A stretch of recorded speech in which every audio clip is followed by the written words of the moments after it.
Sophia Bradley stood at the bottom of her staircase at 9:47 p.m., phone trembling in her hand. The baby monitor app was still open, still recording. Through the speaker, she could hear her 3-year-old son Julian crying, but that wasn't what made her blood run cold. It was the laughter that followed. 2 voices, her wife, Daniela, and Marco, their nanny, laughing like lovers do.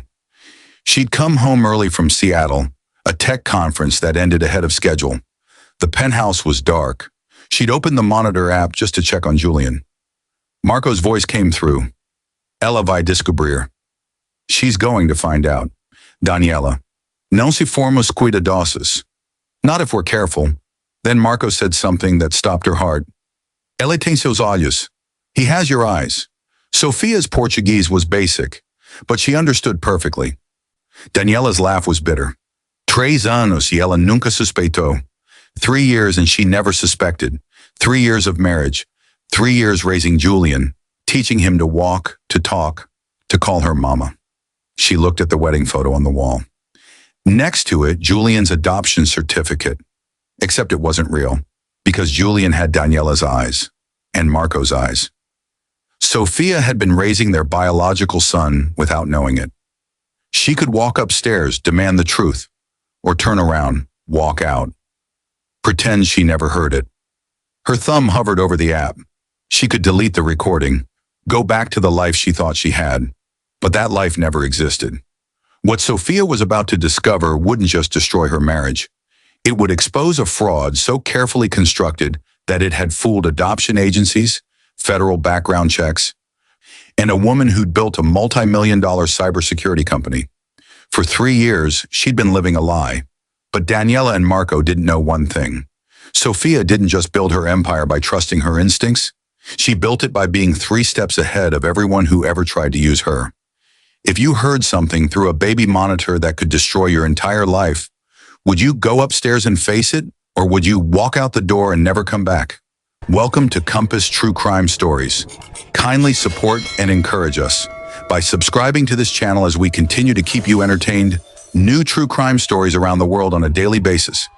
Don't forget to comment, like, share, and turn on the notification bell so you won't miss our next interesting and chilling true crime story.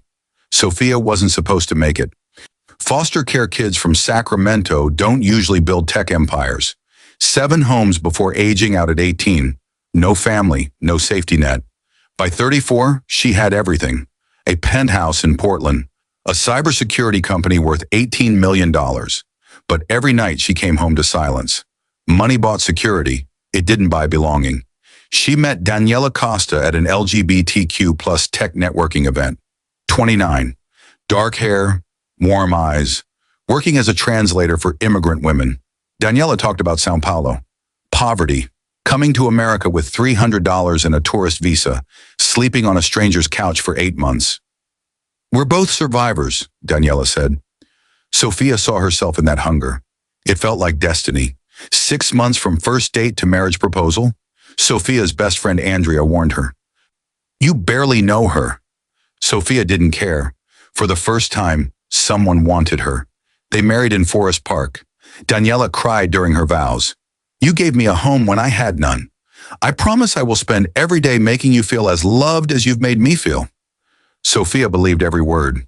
3 months into marriage, Daniela brought up children. Do you ever think about being a mother? Sophia tensed. I don't know if I'd be good at it. That's exactly why you'd be good at it. You know what it feels like to need someone and have no one show up. Sophia felt a door open she'd never let herself consider. Adoption, Daniela said softly. We could give a child the family they deserve. Sophia nodded, tears in her eyes. Daniela insisted on a private agency. Less bureaucracy. We could have a baby in 6 months. The agency was called New Beginnings Family Services. Sophia paid $45,000. Within 4 months, they were matched with Julian. 6 weeks old, born to a teenage mother who couldn't keep him. Closed adoption. Sophia held him for the first time and felt complete. Daniela cried, real tears, or tears that looked real enough. Later, Sophia would remember how Daniela whispered, my son. Not our son. My son. They hired Marco 6 months later. 28, from Guadalajara. Impeccable references. He moved into the guest house. Patient with Julian. Perfect. Sophia thought they'd found balance. She didn't see the quiet conversations in Portuguese. The way Marco looked at Julian, not like a nanny, like a father. The first year was chaos and joy. Sophia cut her work hours. Daniela stayed home. They traded off nights. But there were moments where Sophia felt like an outsider. The way Julian reached for Daniela first, always. The way Daniela sang Portuguese lullabies Sophia couldn't understand. The way she'd wake up and find Daniela in the nursery, just staring at Julian while he slept. "I just like watching him breathe," Daniela would say. Now Sophia wondered if it was guilt. Julian's first birthday. Sophia took photos all afternoon. Later, scrolling through them, she stopped on one close-up. The shape of his eyes, the curve of his mouth, the tilt of his nose. He looked exactly like Daniela. Not vaguely. Exactly. She laughed it off, told herself she was seeing things. But the thought stayed. 2 weeks later, at a coffee shop, an older woman stopped at their table. "What a beautiful family. He has your eyes," she told Daniela. Daniela's face went pale. Just for a second. "People say that all the time. Funny, right? He's adopted." That night, Sophia couldn't sleep. She pulled up Julian's adoption file. Birth mother. No name. Closed adoption. No medical history. For $45,000, the documentation was too thin. Year 2, the cracks started showing. Daniela stayed up late, always texting someone. "My cousin in Brazil." Sophia caught fragments of conversation between Daniela and Marco. "Cuidado. Careful. Ela não sabe. She doesn't know." One night, Sophia stood outside the guest house. Marco's light was on. Daniela's voice inside. She should have knocked, but part of her already knew the answer. Julian turned too, talking in full sentences. Running everywhere. One afternoon, Sophia heard him crying upstairs. Marco was already there. "Está tudo bem, meu filho. Papai está aqui." "It's okay, my son. Daddy's here." Sophia froze in the hallway. "Meu filho. My son. Papai. Daddy." She told herself she'd misheard, but she knew. She'd known for months. She just hadn't wanted to see it. July 22nd, 2024. The night that ended everything. Sophia was supposed to be in Seattle until Friday. The keynote speaker canceled. She booked a flight home that afternoon. She didn't text Daniela, wanted to surprise them. She landed at PDX at 8:30 p.m. Her phone buzzed, motion detected in Julian's room. She opened the baby monitor app. That's when she heard it. Julian fussing. Then Daniela's voice. "Calma, meu amor. Marco, deixa eu tentar." Julian's fussing stopped. Then laughter, intimate, shared. "Marco, ele tem sua teimosia. He has your stubbornness." Daniela, "E seus olhos, sempre seus olhos. And your eyes, always your eyes." Then Marco, "Você acha que ela sabe? Do you think she knows?" Daniela, "Não, ela confia demais em mim." "No, she trusts me too much." Sophia walked upstairs. Each step deliberate. Pushed open the nursery door. Daniela and Marco, standing over Julian's crib. Too close. They jumped apart. Guilty. Sophia's voice was ice. "Tell me what 'he has your eyes' means." Daniela's eyes filled with tears. "Sophia, don't lie, I heard everything." Marco spoke first. "Julian is mine, biologically. Daniela and I were together before she met you." Sophia grabbed the dresser to steady herself. Daniela's voice barely a whisper. "We met in Los Angeles, both undocumented. I got pregnant. The adoption, the agency, it was all fake. We forged the documents." "You didn't adopt a stranger's baby," Marco said. "You adopted our son." Every memory reframed. The way Julian looked at Daniela, the Portuguese lullabies, the late-night texts. It was biology. "Why?" Sophia's voice cracked. "Why the fraud? Why the lies?" Daniela wiped her eyes. "Because you wouldn't have helped us otherwise. You wouldn't have married me. You used me. You married me for citizenship. You let me fall in love with a child who was never mine." "I did fall in love with you." "Don't." Sophia's voice turned to ice. Don't tell me you love me when you've been planning to leave this entire time. Marco stepped forward. We didn't have a choice. Do you know what it's like to be undocumented? Sophia turned on him. I lived in 7 foster homes. I aged out with nothing. I understand survival. What I don't understand is using someone's trauma as a weapon. Sophia looked at Julian one last time, his face peaceful, unaware. She'd taught him to count, to tie his shoes, to say, I love you, Mama Sophia. And none of it mattered. Get out, Sophia said quietly. Sophia, please. Get out of my house, both of you. Now. Daniela moved toward Julian's crib. I'm not leaving without my son. Sophia stepped between them. He's not your son legally. The adoption is fraudulent, which means right now, he's no one's son. And if you try to take him, I will call the police. Daniela's face crumpled. You wouldn't. Sophia pulled out her phone. Try me. They left. Daniela crying, Marco silent. Sophia went back to Julian's room. He was still asleep. She sat in the rocking chair, watching him breathe. How long before social services took him? How long before she lost the only thing she'd ever loved that loved her back? Her phone buzzed. The baby monitor recording.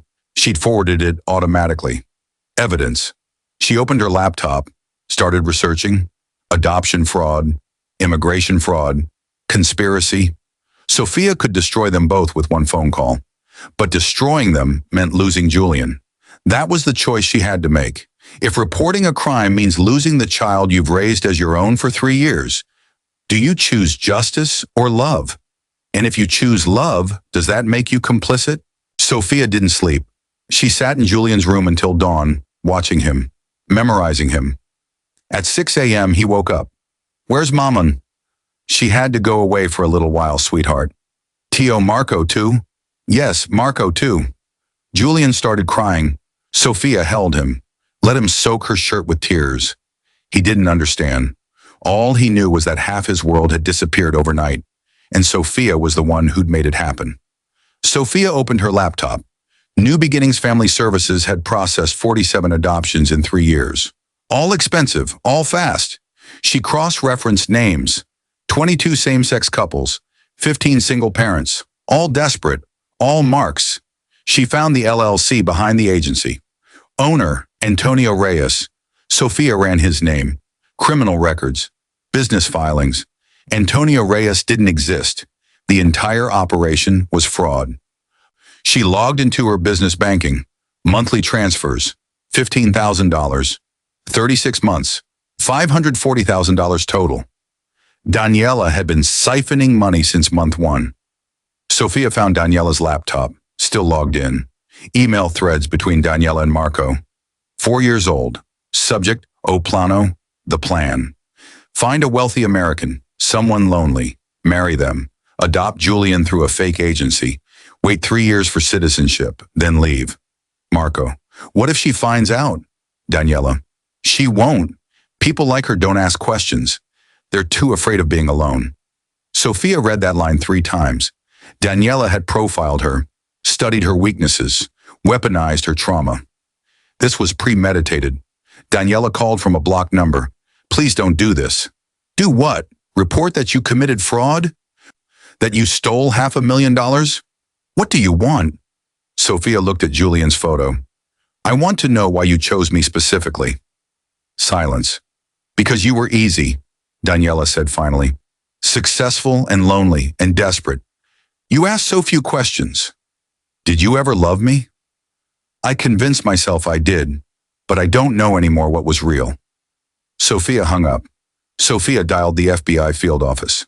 I need to report federal crimes.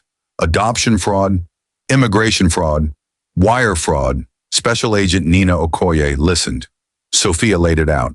The fake agency, forged documents, money transfers, 47 fraudulent adoptions. You understand what this means for your son? Okoye asked. I do. The adoption will be voided.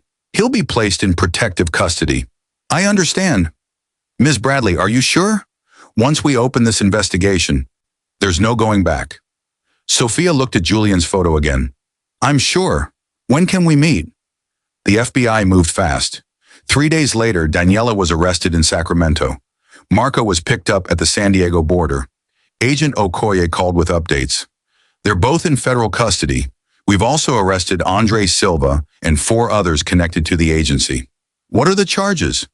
Conspiracy, wire fraud, identity theft, money laundering, 8 to 15 years each. Sophia felt nothing. When do they take Julian? Social services will come tomorrow morning. Sophia hung up, sat in Julian's room, watched him sleep one more time. Tomorrow he'd be gone. If this story made your chest tight, if it made you angry or heartbroken, then it's doing exactly what it should. It's showing you that the people who hurt us most are the ones we trust completely. Hit that like button if you think Sophia deserves better. Share this if you know someone who's ignored red flags because they were desperate to believe in something good. The social worker arrived at 9 a.m. Patricia, kind eyes. Julian was dressed and fed, his elephant packed. Where am I going? Julian asked. You're going to stay with some nice people for a little while. When are you coming to get me? Soon, baby, I promise. It was a lie. Julian started crying. Patricia picked him up gently. Sophia watched through the window as they drove away. Julian's face pressed against the glass, screaming for her.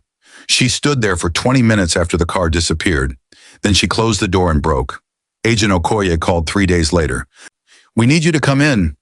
The conference room had documents spread everywhere. We've traced the money. This operation is bigger than we thought. How much bigger? Over 200 fraudulent adoptions in 5 years. Not just New Beginnings. 3 other agencies under different names. 200 families. 200 children. Some birth mothers were paid. Some were coerced. A few were undocumented women told their babies would have better lives. Sophia felt sick. So Julian, Daniela gave birth to him, but the way they processed his adoption was fraud. 2 weeks in, Marco's attorney reached out. He wanted to make a deal. Sophia sat in on the proffer session. Marco looked terrible. Thinner, dark circles. The prosecutor started. Walk us through how you met Daniela. Los Angeles, 4 years ago, both undocumented. Started dating. When Daniela got pregnant, we knew we couldn't keep Julian and stay undocumented. Whose idea was the fake agency? Marco hesitated. Daniela's friend Andre ran the operation. He'd done it before. Sophia spoke. Everyone won?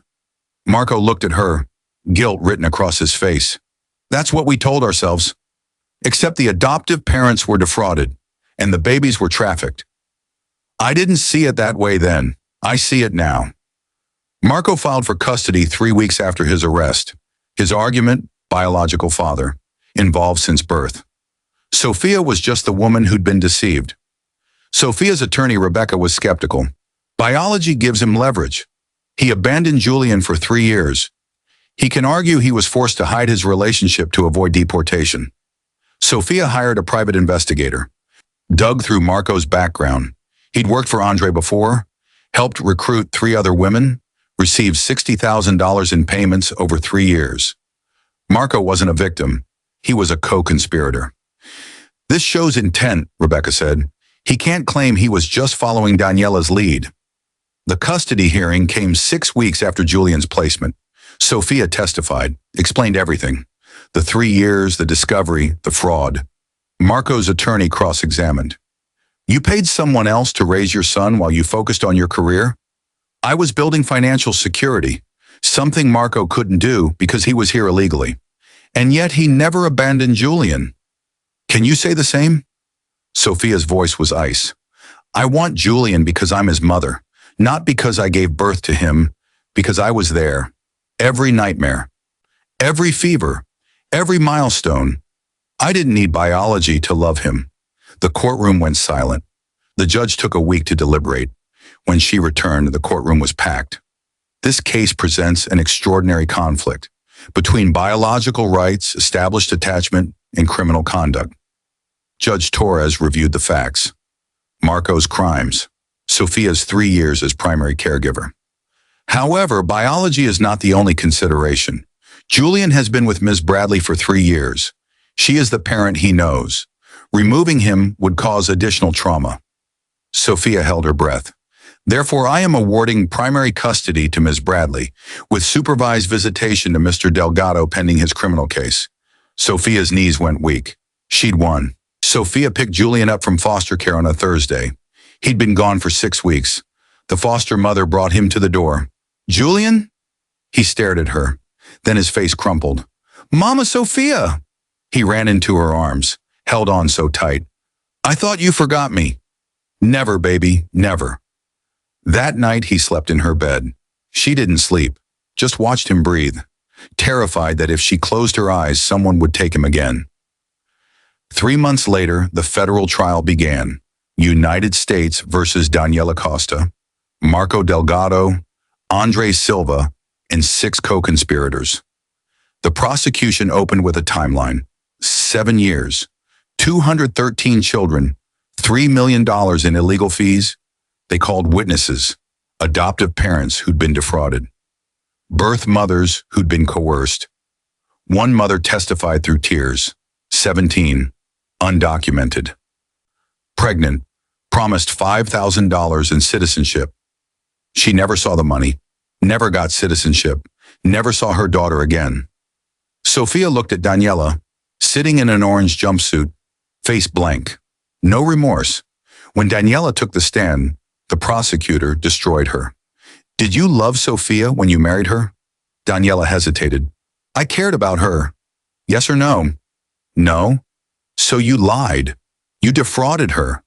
You planned to leave once you secured citizenship." "I didn't want to hurt her." "But you did. Deliberately. For 3 years." The jury deliberated for 3 days. Andre Silva, guilty on all counts. 30 years federal prison. Daniela Costa, guilty. 12 years federal prison. Deportation to Brazil upon release. Marco Delgado, guilty.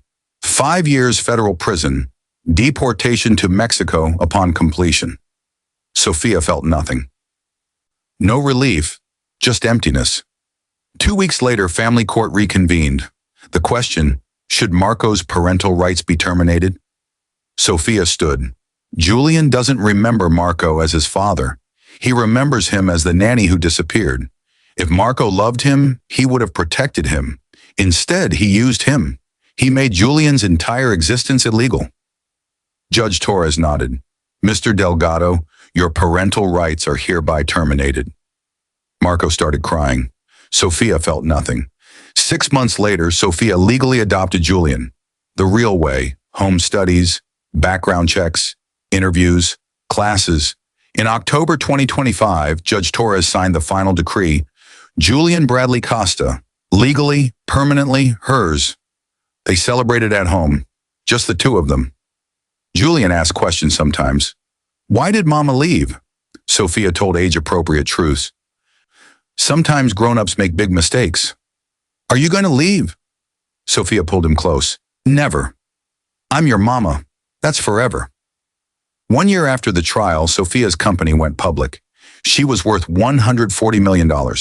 She used $10 million to start the Julian Fund. Free legal services for families affected by adoption fraud. They helped 43 families in the first year. Sophia became the face of adoption reform, testified before Congress. She didn't date, didn't even try. Trust was a luxury she couldn't afford. Julian thrived, started kindergarten, brought home drawings of my mom and me. Sophia framed every single one. At night, she still listened to that baby monitor recording sometimes. She kept it as a reminder. The most dangerous people aren't strangers.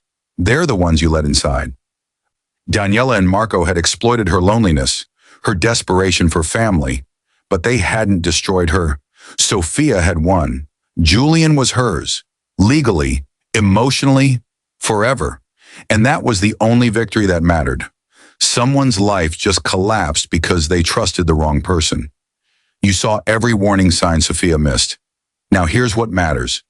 Who in your life are you making excuses for? What red flags are you ignoring because the alternative is too painful? This video ends here. But for Sophia, this is permanent. Every relationship she'll ever have will be filtered through this betrayal. Don't let desperation for connection make you blind.